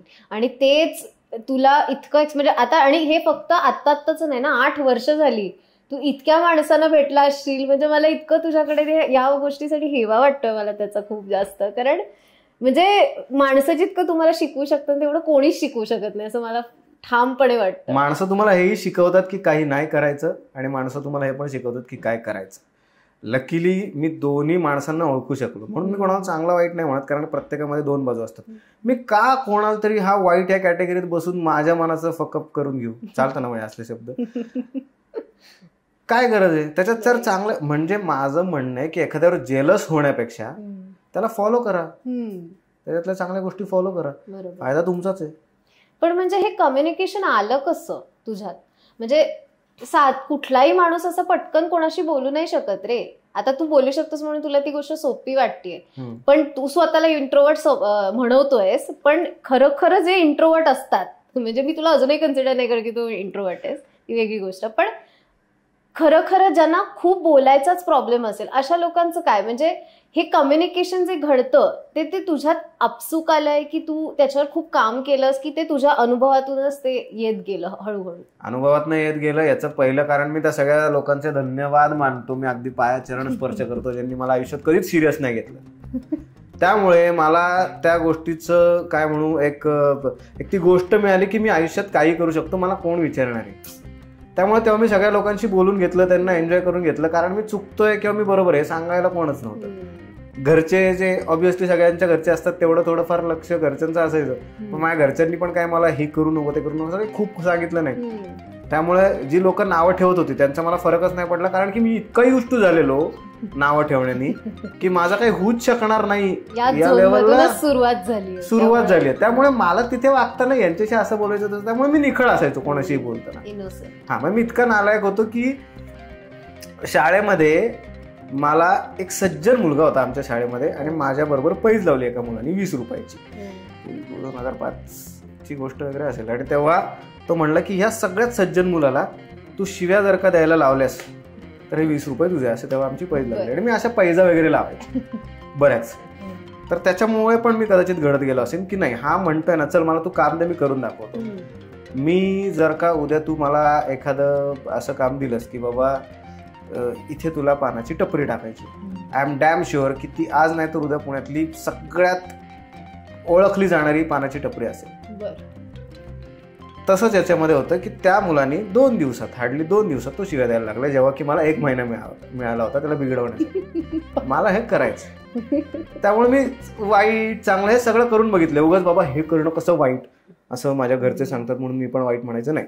मी जरा खड्ड्यात पडतो, मला आवडतं खड्ड्यात पडायला, मग मी सांगतो की तो खड्डा चांगला आहे का वाईट आहे. आणि जर का तो वाईट नसेल तर चांगला काय आहे हे पण मी सांगेल, किंवा चांगलं वाईट दोन्ही पण आहे, त्याच्यामध्ये तुम्ही काय करायचं ते ओव्हरव्ह्यू नाही घ्यायचा खड्ड्याचा, त्याच्या आतमध्ये पडायचंय. हा, म्हणजे मला ते तुम्ही नका सांगू की ब्रेकअप झालं ना की डिप्रेशन मध्ये जातो. माझं एक पण ब्रेकअप झालं नाही, मी प्रयत्न करून पण माझं ब्रेकअप झालं नाहीये. काय काय झालं नाही झालं नाही, मी प्रयत्न केले होते ब्रेकअप साठी. किती अफेअर्स केलीस तू? अरे प्लीज मला तो आकडा नका विचारू, कारण प्रेम हे मोजू नये असं माझं स्पष्ट मत आहे. पण हा, हा हे पण एक खोट आहे की कोणीतरी मला सांगितलं की प्रेम एकदाच होतं. अरे नाही बाबा, असं नाहीये. मी दुसरीतल्या मी शाळेमध्ये टीचर होतो ना, मी अखंड त्या 2री, 4थी, 3रीतल्या मुलांच्या अखंड प्रेमात होतो. मग जर का कोणी मला म्हणलं असतं ना सर माझ्यासाठी जीव द्या, मी असा सर होतो की मी जीव दिला असता. तुला खोटं वाटेल मैथिली, माझं त्या मुलांवर इतकं प्रेम, आणि त्या मुलांचं पण माझ्यावर इतकं प्रेम होतं की मी जेव्हा कॉरिडॉरमधनं जायचो ना आमच्या शाळेतनं, सूरज सर जिंदाबाद, सूरज सर जिंदाबाद असे आवाज यायचे. मला प्रिन्सिपलनी बोलून घेतलेलं की हा काय प्रकार आहे. म्हणलं आता मी, म्हणजे मला प्रेम अडवावं लागत होतं हे मी बघितलंय. आणि तू जे म्हणतेस ना की मी एवढं का बोलू शकलो किंवा काय, तर 2 गोष्टी. जो व्यक्ती लहान मुलांना आणि मुलींना म्हणजे स्त्रीला इम्प्रेस करू शकतो तो जगातल्या कुठल्याही गोष्टीला इम्प्रेस करू शकतो, हे मला लक्षात आलंय. म्हणून मी मग तुला म्हणलं ना की मग मी काही अफेअर्स केले, काही डेट्स केल्या, त्याच्यामध्ये मला कळलं की बोलायचं कसं असतं. म्हणजे मी आता जो काही नीट राहतोय याचं सगळं श्रेय हे माझ्या आयुष्यात असणाऱ्या मैत्रिणींना, स्त्रियांना आहे, एकाही पुरुषाला नाही. कारण की जर का मला थोडाच आला, एकतर खूप काही ड्रेसिंग सेन्स आला नाहीये, पण जो काय आलाय तो स्त्रियांमुळे आलाय, तो पुरुषांमुळे आलेला नाही. नाहीतर मी इतका गाणेडा राहायचो, तुला खोटं वाटेल, खाली मी असे चेक्सची 3/4 घालायचो आणि वर असा कॉलर इथपर्यंत लावलेला सेट, इतका मंदासारखा राहायचो. नाही, पण मुलींच्या ना काही स्पेसिफिक म्हणजे आता माहित नाही नक्की खरंच असं आहे का, पण व्याख्या ठरलेल्या असतात नाही का, की म्हणजे तो असा टॉल, डार्क, हँडसम आणि दाढी मिशीवाला असा असावा. आणि म्हणजे ऑफकोर्स म्हणजे आपण हे पॅरामीटर्स तोडलेत, आपण फुल तोडला म्हणजे इमोशन एवढं हे येतंय ना की तू सगळं म्हणजे असं ते बॅरियर्स सगळे तोडून तू एक स्वतःला एस्टॅब्लिश केलंयस आणि तू जसा आहेस तसं तू लोकांना ऍक्सेप्ट करायला लावतोस. हे मी तुझं बघितलंय. तर मग काय म्हणजे आपण काही टॉल नाही, आपण काही डार्क नाही, आपण हँडसम जरा ठीक आहे. त्या उशीने माझ्या नांगी टाकली, जीव दिला अक्षरशः तुझ्या वाक्यावर, पण ठीक आहे. सो नाही, पण सिरियसली बोलायचं झालं या विषयावर तर काही आहेत असे पॅरामीटर्स की जे वर्षानुवर्ष असे चालत आलेले आहेत. तर ह्याच्याशी म्हणजे मुलींना इम्प्रेस करताना ही आड आले का तुझ्या? सचिन तेंडुलकर बुटका असून क्रिकेट मधला देव होऊ शकतो. एकच उदाहरण आहे आपल्याकडे. सचिन तेंडुलकरला बुटका करायचं आणि विषय संपवायचा. सगळ्यात एक महत्वाची गोष्ट की माझी हाईट जी आहे, भारताची जी ऍव्हरेज हाईट आहे हे दुसरं उदाहरण, ती माझी हाईट आहे हे मी एकतर पहिलं सांगतो. सो लोकांनी मला बुटकं म्हणतायत हे मी घेणं न घेणं हे विधात्यांनी माझ्या विचारांवर ठरवलंय की मी स्वतःला नाही म्हणत बुटका. मग मी बुटका नाहीये. बरं, दुसरं महत्वाची गोष्ट की नाही मला बुटका वगैरे म्हणलेले आहेत, पण मी बुटक्यांचा पण हे बघ, माझ्याकडे एखादी गोष्ट मी बुटका आहे याचा मी कसा फायदा करून घेतलाय ते तुला सांगतो. कारण की मी जर का असं डिप्रेस झालं असतो ना, मी बुटका मी काय करू, मी बुटका काय करू, तर मी आयुष्यात पुढे गेलो नसतो. मी विचार केला की मी बुटका याचा फायदा कसा करून घेता येईल. आणि माझ्यासारख्या प्लीज टेल. शाळेमध्ये माझी मोठी भांडणं झाली होती, इतकं की मला फुल धुधू धुतलेला एका मुलाने. आणि तुला त्या याच्यानंतर माझं असं झालं की अरे मी मार खातोय का, तर मी बुटका आणि तो मला मारू शकतो म्हणून. आमच्या शाळेमध्ये 15 जणांची, आमच्या वर्गातले 5 जण होते आणि ओव्हरऑल बाकीच्या इयत्तेतले असे 15 जणांची, तर अशा जणांची बुटक्यांची गँग तयार झाली त्याच्यानंतर. की एका बुटक्याला जर का कोणी हात लावला, सगळे बुटके त्याला मिळून धुधू धुतील, त्याची वाट लावतील. आणि तसंच झालं, आमच्या एक बुटक्यांची गँग होती. म्हणजे हा अर्थात त्याच्यात कोणी मधुमंजिरी आणि असं कोणी हिमगौरी आणि 7 बुटके असं कोणी हिमगौरी वगैरे नव्हती. कारण आमची मुलांची शाळा, घरच्यांवर आम्हाला प्रचंड विश्वास की याला मुलांच्या शाळेत टाकलं तर हा जरा नॉर्मल किमान थोडा व्यवस्थित राहील, मुलींच्या शाळेत उगाच नको याला टाकायला. पण ह्याच्याबद्दल पण मला सांग की तुझं काय म्हणणं आहे, मुलांची शाळा मुलींची. कारण मी स्वतः मुलींच्या शाळेत होते, तर एक आलं होतं त्यावेळेला आमचं की मुलींच्या शाळेत मुलांना मुद्दाम घातलं पाहिजे, म्हणजे मग ते सोसायटीचा एक अंदाज येतो किंवा मुलांशी कसं डील करायचं हे कळतं. दोन्हीचे ऍडव्हान्टेजेस वेगळे आहेत मला असं वाटतं. मी मुलांच्या शाळेत शिकलो ना, त्यामुळे निगरगट्ट झालं, माझी भीतीच संपली अगं मुलांच्या शाळेत. तुला माहितीये मुलांच्या शाळेत जेव्हा पडी घेतात, तो मुलगा त्या पडीतनं जिवंत बाहेर येणं, आणि तो जर का तिथनं जिवंत बाहेर येऊ शकतो ना, तर आयुष्यात त्याच्या समोर किती पण काही होऊ देत. अरे दम लागतो, दम. तुमच्या वर्गातला फॅन असा आडवा करायला 10 हत्तींचं बळ लागतं, तुम्हाला माहितीये. ते तुम्हाला मुलांच्या शाळेत येतं. मुलं मुली एकत्र असतील ना, तर त्याचे काही ऍडव्हान्टेजेस असतील, मी काही नाकारत नाहीये. तर ना मुलगा प्रॉपर मुलगा म्हणून तयार होण्यामध्ये थोडंसं 1-2% कमी राहतात असं मला वाटतं. पण मुलांच्या शाळेमध्ये तुम्हाला लाजच मेलेली असते. लाज म्हणजे मेलेलीच असते. आणि हे जे आहे ना की हे डेअरिंग मी कदाचित कोएड स्कूलमध्ये असतो तर कदाचित मला ते मिळालं नसतं की मी काही गोष्टी करू शकेन. कारण की बाबा मुली आपल्याकडे बघतायत तर आपण नीट राहावं असं उगाच असलं. पण मुलांच्या ह्यात तसं नव्हतं ना, कोणी बघू दे, काय लायकी आहे, काय बोलू पण नाही शकणार आहे कोणी आपल्याला, असं एक असायचं. सगळ्यात महत्वाचं म्हणजे कोएडमध्ये मी अजून एक गोष्ट नसते करू शकलो, तर म्हणजे की बाबा माझ्यासारखे अजून 4 मित्र आहेत ज्यांना माझ्या एवढेच कमी मार्क मिळाले.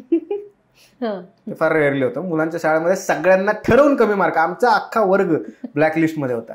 आणि अशा वर्गानंतर मग काय चांगलं काय वाईट, सगळेच टाईट असं असायचं.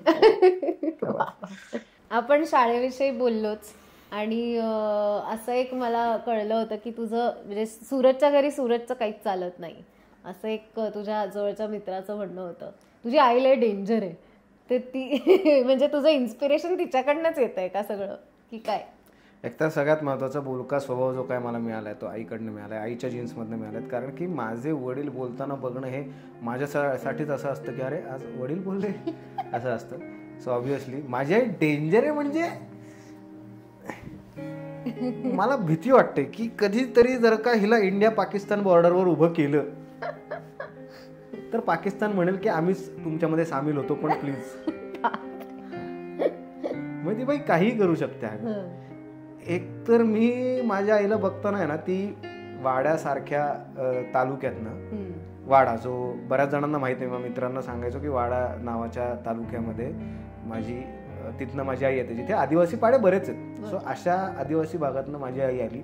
आणि आज जेव्हा मी तिला बघतो मला असं वाटतं की अरे माझ्या आईची वडिलांची किती श्रीमंती आहे, पण ती जी काय इन एव्हरी सेन्स ते सगळं माझ्या आईमुळे. वडापाववाल्या व्यक्तीशी लग्न करण्याचं धारिष्ट दाखवणं, आणि आज माझे वडील सगळं व्यवस्थित त्यांनी सेटल डाऊन केलं ते फक्त माझ्या आईमुळे.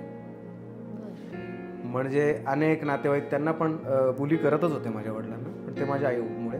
त्यामुळे असं असतं ना, एकतर तिचा आवाज जर का तू कधीही माझ्या सोसायटीच्या पार्किंगमध्ये थांबलीस तर तुला एक आवाज येईल सतत आमच्या घरात, तो माझ्या आईचा आवाज असतो. महत्वाचं म्हणजे ती ज्या पद्धतीने मनमोकळ्यापणाने जगते तसं मी नाही जगू शकत. कारण की मला बोलताना काय कोणी चुकीचा विचार करेल काय याचा विचार करायला लागतो. तिला काय गरज आहे असा विचार करण्याची, त्यामुळे ती तसा विचार करत नाही. आणि ऑब्व्हियसली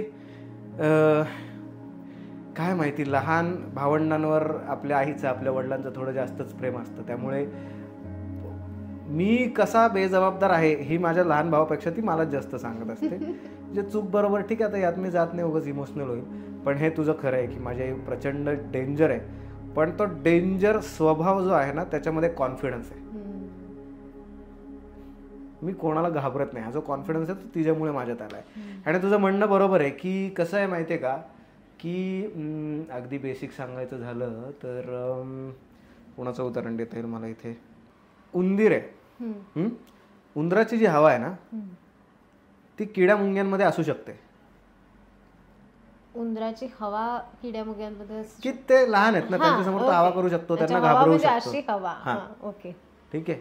पण मांजरी समोर काय करणार उंदीर? माझी आई त्या मांजरी सारखी की म्हणजे मी जर का, मला सांग, मी जर का इतका या काही थोडंफार बरं बोलता येतं म्हणून थोडाफार पॉप्युलर होऊ शकलो, फेमस होऊ शकलो, लोकांना माहिती असलेला होऊ शकलो, हे माझ्या आईचे फक्त 5% 95% वाला माणूस काय करू शकतो? बापरे. ती म्हणजे माझी आई. आता मलाच भेटा असं वाटतंय काकूंना की नक्की काय वादळ. मी तुला खोटं वाटेल की माझ्या आयुष्यात मला पटवण्यासाठी आलेल्या मुली आहेत ना, त्यांनी मला पटवण्याचा कधी प्रयत्नच नाही केला. मला त्या मुलींनी एक वेळ असं निग्लेक्ट केलंय, पण माझ्या आईला पटवण्याचा प्रयत्न केला. माझ्या घरी खूप मुली अशा असायच्या की ज्या माझ्या घरी येऊन बसायच्या आणि माझ्या आईला मदत कर वगैरे असले प्रकार त्यांनी केले. बापरे. प्रचंड. कारण की सगळ्यांना माहितीये सूरजला कोण इथं घरी काय विचारत नाही, त्याचं सगळं येतंय ते आईकडनंच येतंय. त्यामुळे I am not mama's boy. पण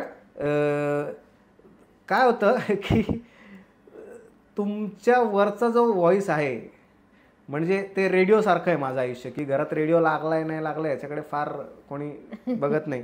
पण टीव्ही आमच्याकडे होम थिएटर इतका मोठा आहे की ज्याच्यामुळे विचारात माझ्यासारखा रेडिओ निग्लेक्ट होतो. पण तो त्याचं ऑब्व्हियसली त्याचं पोटेन्शियल जास्त आहे. तशीच माझी आई पण आहे. म्हणजे जे काय मी आता लग्न करतोय ते तिच्याच मागे लागून लागून करतोय. तिला, आपल्या आईला बरोबर कळालेलं असतं आपलं पोरगं काही म्हणू की मी ऍक्टर आहे, मला आयुष्यभर एकटं काढायचंय. पण याची काय आपली लायकी नाहीये तेवढी, काहीतरी आकलेपेक्षा जास्त बोलतोय हे आपल्या आईलाच कळतं, बाकी कोणाला नाही कळत. तिच्यामुळे तू कन्व्हिन्स झालायस की तू तिला कन्व्हिन्स केलंस की मी आता लग्न करतो? नाही, मी तिच्यामुळे झालोय. तिचा जो 8-7 वर्षांचा प्रयत्न होता लग्न कर हा आता फळाला आलेला आहे. नाहीतर मला असंच वाटत होतं की मी बाबा मी माझ्या खूप गर्लफ्रेंड्सला स्वामी विवेकानंदांची पुस्तकं दिली.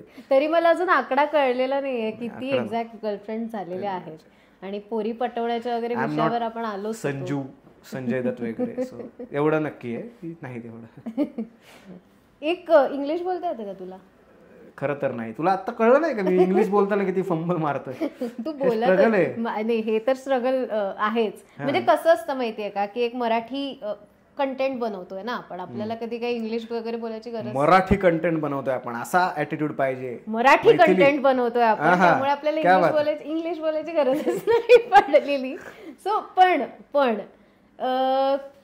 आता महाराष्ट्रातल्या भागात तू जातोस तिथे इंग्लिश बोलायची फार गरज नाही पडत. पण जेव्हा आपल्याला महाराष्ट्राबाहेर पडावं लागतं किंवा भारतात फिरावं लागतं, मे बी भारताबाहेर जावं लागतं, असं न्यूनगंड आहे का की इंग्लिश बोलता येत नाही याचा? महाराष्ट्रात नाही येत हा प्रॉब्लेम, फक्त पुण्यात येतो. महाराष्ट्रात हा बाकीच्या ठिकाणी, पुण्यात आणि दुसरं जास्त, पुण्यापेक्षा पण जास्त मुंबईत येतो. की बाबा एकतर I am your big fan नको ना म्हणून, भावा तुला चांगले व्हिडिओ बनवतो, अरे मला खूप भारी वाटतं, गरज नाहीये.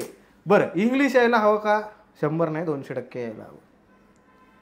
हे म्हणजे कसं झालं माहितीये का, मराठी ही आपली आई आहे आणि इंग्लिश ही आपली स्टेप मॉम आहे, बरोबर? आपण त्या स्टेप मॉमचं इतकं गुणगान गातोय आणि आपल्या आईला विचारीला काहीच विचारत नाहीये. असं का करायचंय? English is your step Maugham. म्हणजे बरोबर ना, मी चुकीचं इंग्लिश असं असतं ना, इज वगैरे असं टाकायला लागतं म्हणून मी तसं बोलतोय. नाही तर मला काही फार नाही. बघ तू बिंदास बोल, काही फरक नाही पडत आपल्याला. थोडी इंग्लिश प्रॉब्लेम असा आहे की आज माझं जर का इंग्लिश मी चुकलो ना बोलताना, तर इंग्लिश जे खरंच ज्यांनी सुरुवात केली इंग्रजीची ते कमेंट नाही करणार आहेत, आपलेच मराठी लोक कमेंट करणार आहेत की घाण इंग्लिश बोलतोय. अरे नाही बाबा, मला मराठी येतं, माझी आई मराठी आहे, तुमची इंग्लिश असेल, तुम्हाला लखला, माझी आई मराठी आहे. मला ते व्यवस्थित होतं. माझं मराठी चुकलं ना कमेंटमध्ये लिहा, पण ही लोक आपलीच मराठी लोक इंग्लिश चुकलं तर कमेंटमध्ये लिहिणार आहेत, हे मी तुला सांगतो. म्हणजे बाबा तू तुझ्या त्या दुसऱ्या आईचं कौतुक कर, पण तू स्वतःच्या सख्या आईचं कौतुक करू नको. असं नाही, सॉरी, मला माझ्या नाही, कारण तिनेच मोठं काय. बरं नाही बाबा, आम्ही पिझ्झावाली माणसं, आम्ही भाकरीवाली माणसं आहोत, मला भाकरी नीट खाता येते. थोडक्यात अडत नाहीये असं तुझं म्हणणं आहे की इंग्लिश वाचून काही अडत नाही. आणि जिला खूप उत्तम इंग्लिश येतं अशा मुलीशी मी लग्न करतोय. म्हणजे विषयात संपला. कुठे लागली गरज की कॉल माय वाईफ. नाईस. आता पुन्हा जरा आपण यूट्यूब चॅनेल्स किंवा या सगळ्या ज्या टेक्निकल गोष्टी आहेत त्याच्यावरती येऊया की एक कंटेंट क्रिएशन आणि आपण मगाशी म्हटलो की तोचपणा, पण त्याचा काही फरक नाही पडत. किंवा पानाच्या टपरीचं एक उत्तम उदाहरण तू आम्हाला दिलंस की लोकांना कळतच नाही की आपण पानाचं दुकान उघडलं आणि आपण आता शर्ट विकायला लागलो. हे खूप जास्त एक म्हणजे जे नवीन येत आहेत या सगळ्या इंडस्ट्रीमध्ये त्यांच्यासाठी हे खूप छान उदाहरण असू शकतं. मला तुला अजून एक असं विचारायचं आहे की हा जो एक म्हणजे तेव्हाचं 8 वर्षांपूर्वीचं यूट्यूब आणि आत्ताचं यूट्यूब ह्याच्यामध्ये तुला काय फरक जाणवतो? म्हणजे कंटेंट क्रिएशनमध्ये असेल किंवा यूट्यूबवरनं पैसे कमवण्याबद्दल असेल किंवा अप्रोच असेल लोकांचा, तर ह्या सगळ्या गोष्टींची तुम्ही इतके बिग प्लेयर्स आणि इतके जुने प्लेयर्स आहात मार्केटमध्ये, सो तुला हा प्रश्न मी नक्कीच विचारू शकते, आत्ता आलेल्यानं नाही. तर काय डिफरन्स होता? 8 वर्षापूर्वी यूट्यूब हे एक करिअरचं साधन असू शकतं असं आम्हाला वाटायचं की मी यूट्यूबर आहे म्हणजे मला कॉन्स्टंट मनी, कॉन्स्टंट पैसा चालू आहे. आता असं राहिलं नाहीये. आज प्रत्येक यूट्यूबर, आज प्रत्येक रील स्टार, आज प्रत्येक कंटेंट क्रिएटर हा असा विचार करतोय की मला अजून काय काय इन्कम सोर्सेसचे ऑप्शन असू शकतात. जी लोक एक वेव आलेली, आमच्याकडे वेड्यासारखी यूट्यूब चॅनल उघडायचं आहे म्हणून येणाऱ्यांची वेव आलेली की मला उघडायचं आहे, मी काय करू, मला उघडायचं मी काय. आता ती रील स्टारची सुरू झाली आहे, ही पण फेज निघून जाणार आहे. मुद्दा हा आहे की तुमचं एखादं प्रॉडक्ट आहे, आता ते प्रॉडक्ट विकण्यासाठी फक्त एकच दुकान आहे, दुसरं दुकानच नाही असं समजणं ही सगळ्यात मोठी चूक आहे. मला युट्यूबर व्हायचंय, मला रील स्टार व्हायचंय हे म्हणणं, हे सुरू करणं बंद करा. मला कंटेंट क्रिएटर व्हायचंय हे म्हणणं सुरू करा. कारण कंटेंट क्रिएटर हा वेब सिरीज काढू शकतो, हा सिरियल काढू शकतो, हा मूवी काढू शकतो, हा यूट्यूब चॅनल काढू शकतो, हा इन्स्टावरचे रील काढू शकतो, हा स्वतःचं मर्चंटाईज सुद्धा काढू शकतो. पण युट्यूबर जर का तुम्ही स्वतःला म्हणलात की तुम्ही स्वतःला चौकोनात बांधून घेतलं, मीडियम स्पेसिफिक नाही झालं पाहिजे, नाही झालं पाहिजे. तुम्ही कंटेंट क्रिएटर आहात तेव्हा तुम्ही 10 वेगळ्या गोष्टी करू शकताय. इथे तू आत्ता बसलोय, आपण हा व्हिडिओ युट्यूबला जाणार आहे, रीलवर जाणार आहे, बरोबर. वर्सटाईल ऑप्शन तुम्ही पण आपण सगळेच ट्राय करतोय ना. मुद्दा असा आहे की उद्या तुम्ही त्या अशा गोष्टीवर अवलंबून राहू नका जी यूट्यूब स्वतः गव्हर्नमेंटवर अवलंबून आहे. आपल्या उद्या गव्हर्नमेंटने ठरवलं यूट्यूब बॅन करायचं, मग काय करा? टिकटॉक बॅन झालंच की. माझं ठीक आहे बाबा, माझी वडापावची गाडी, तुम्ही काय करा? माझ्याकडे सेकंड इन्कम सोर्स आहे, तुम्ही काय करणार? म्हणजे प्लॅन. बरं, 40 वर्ष जुनी गाडी, आमचा धंदा बसलेला आहे, मी कशाला टेन्शन? तुम्ही करणार काय? तुम्ही तर घरी खूप मोठ्या आविर्भावात सांगितलं असेल ना की बघा वगैरे, काय करणार? घरचं म्हणतील बरं आहे बाबा, मी बँकेत शिपाई होतो पण कॉन्स्टंट मनी चालू होता, मग काय करणार? पण आता म्हणजे यूट्यूब चॅनल्सच आपण जर का स्पेसिफिकली बोललो तर आता लोकांना निदान कळायला लागले की अच्छा हे सबस्क्राईब केलं किंवा ह्यांचं व्हिडिओ जास्त वेळ बघितलं की यांना पैसे मिळतात. मग लोक कधी कधी मुद्दाम टाळतात सबस्क्राईब करायचं किंवा कधी कधी करून टाकतात. म्हणजे अशी लोक आहेत की ज्यांना आवडतंय कंटेंट म्हटल्यावर ते त्याला दाद देतात. पण पूर्वी म्हणजे हे स्ट्रगल तुम्ही अनुभवलंय का की एक सबस्क्राईब बटन दाबण्यापर्यंत लोकांना नेणं हा स्ट्रगल होता की नाही? म्हणजे आता तो थोडा इझी झाला असं मला वाटतंय. 2016 नंतर मराठी चॅनल सुरू झाले. आय एम डॅम शुअर की मराठी चॅनल्सची सुरुवात ही आमच्या काही चॅनल्सनी झाली. त्यामध्ये मराठी किडा हे मला वाटतं पहिल्या 2 ते 3 चॅनल्समध्ये यायलाच पाहिजे. I am damn sure. कारण आम्ही चॅनल्स याच्यासाठी सुरू केलं की हिंदी इंग्लिशमध्ये आपल्याला सगळं अवेलेबल आहे बघण्यासाठी, मराठीत का नाही, ह्या अस्मितेने सुरू झालेलं आमचं मराठी किडा चॅनल आहे. तू जो म्हणतेस ना मुद्दा, तेव्हा खरंच असं होतं की सबस्क्राईब करणं हे लोकांना कळेल का, हा मुद्दा होता, हा प्रॉब्लेम होता. आता सबस्क्राईब करायला शिकवावं लागेल असा प्रॉब्लेम नाही, कारण सगळ्यांना माहिती आहे सबस्क्राईब करायचं असतं म्हणून काय. पुढे मग स्ट्रगल सुरू झालं की बेल आयकॉनवर क्लिक करा. मग आता युट्यूब आम्हाला त्याच्यावर पण फाटा द्यायला लागलं की तुम्ही बेल आयकॉन क्लिक करा, सबस्क्राईब करा. आम्ही जर का तुमचे व्हिडिओ क्वालिटीचे असतील तरच तुम्हाला दाखवणार, बरोबर, कंटेंट असेल तर आम्ही तुम्हाला दाखवणार, असं युट्यूब स्वतःच सांगतं. त्यामुळे तू जो म्हणतेस तो स्ट्रगल आहेच आहे. स्ट्रगल हा नवीन होत गेला. मुद्दा असा आहे, 4 वर्षापूर्वी तुम्हाला सर्दीचा प्रॉब्लेम आहे, तो 4 वर्षानंतर पण असेल. तर तुम्ही काहीतरी चुकताय, तुम्ही त्या सर्दीवर कामच नाही केलं. आता सबस्क्रिप्शन घ्या किंवा सबस्क्राईब करा हे सांगणं हा स्ट्रगल आमचा संपलेला आहे. आत्ताचा स्ट्रगल असा आहे की मल्टीप्लेयर्स आलेत, त्याच्यामध्ये आपण तरी सुद्धा टिकतोय का. त्यामुळे हाच विषय. तुम्ही जर का युट्यूबर झालात, आता तुमचं लाईफ सेट आहे, घंटा होत नाही असं काही. ते घंटा म्हणजे बेल आयकॉनवर क्लिक करून पण घंटा काही होत नाही. सो तसंच तुमचं आयुष्य आहे, स्वतःला सिद्ध करायचं, रोजचं स्ट्रगल आहे. हे ठरवून या क्षेत्रात या. मी काही एवढे मूर्ख लोक बघतोय सध्या की वर्ष 1.5 वर्ष झालंय चॅनल सुरू करून आणि त्यांनी त्यांच्या स्ट्रगलचे किस्से सांगायला की मी इथं होतो, इथे आलो वगैरे. येडे आहेत का तुम्ही? असं नसतंय होत.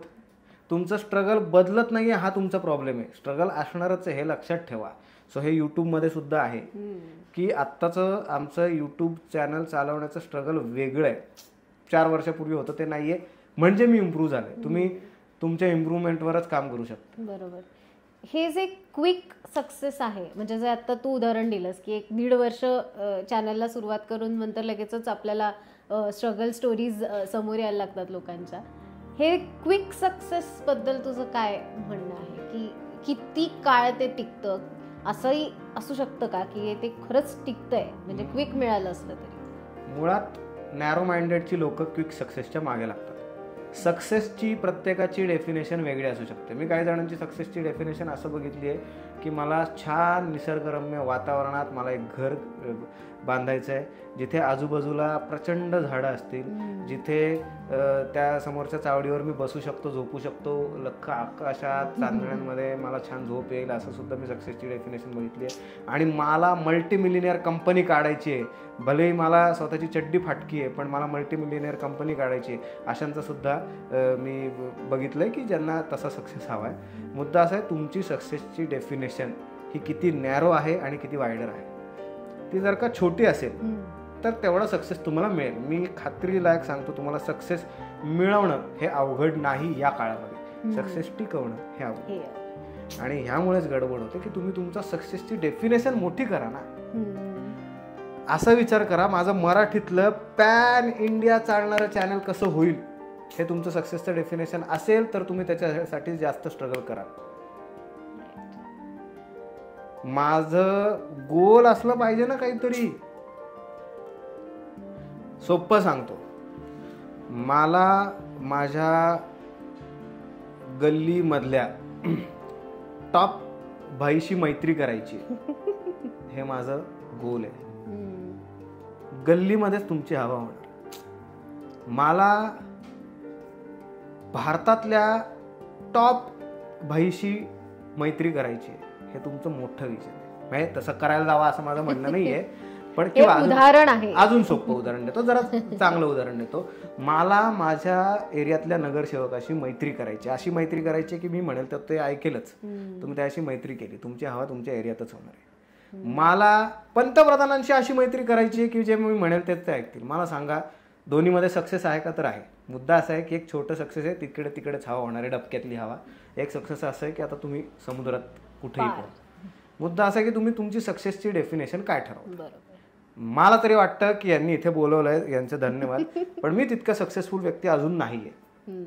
माझ्या आयुष्यात अजून मोठे ऍक्सिडेंट्स घडायचे. आपण मराठी विषयी बोललो की, आणि मला माहिती आहे तुझं, म्हणजे तुमचं पहिल्या 2-3 मध्ये येणारं चॅनल तर आहेच. तुझं आणि तुझ्या मित्राचं, तुम्ही दोघांनी मिळून हे चॅनल सुरू केलं प्रशांत. तुमचं मराठीवरचं प्रेम मला माहिती आहे की तूच म्हणाला होतास की प्रशांतच्या तर तो ATM मध्ये जातो तेव्हा सुद्धा तो लँग्वेज सिलेक्ट करताना मराठी भाषा सिलेक्ट करतो. तर ही भावना तुमची आहे आणि या भावनेतूनच मराठी किडा एवढं मोठं झालं. आता मराठीसाठी काय करायचंय? सगळ्यात महत्त्वाचं म्हणजे मराठीतनं एखादा हिरो तयार करायचा आहे की मराठी इंडस्ट्री सुद्धा साऊथ इंडियन सारखी का, त्याच्याही पेक्षा भारी असू शकते. मराठीचा लँग्वेज बॅरियर तोडायचा. हे झालं कशातनं तर मराठीतनं झालं, पण हे जागतिक लेवलला लोक बघतायत त्यांच्या त्यांच्या भाषेत. माझी खूप इच्छा आहे की मराठीत असं काहीतरी घडवा ना, की कोरिया ते काय ते BTS ना, BTS त्यावाल्या लोकांनी किंवा जापनीज लोकांनी हे मराठीतला हा कंटेंट बघितलास का रे तू, असं त्यांच्या चँगचुंग भाषेमध्ये बोलावं एकमेकांशी. एक नंबर. All right. खूप खूप जास्त वेगवेगळ्या विषयांवरती आम्ही गप्पा मारायचा प्रयत्न केला. सूरज खूप, आणि त्याची मला एक स्टाईल खूप आवडली की तो प्रत्येक गोष्ट उदाहरणासहित स्पष्टीकरण असतं, त्यामुळे ते इतकं पटकन क्लिक होतं, पटकन लक्षात येतं, लोकांना ते पटकन रिलेट होईल. I am damn sure.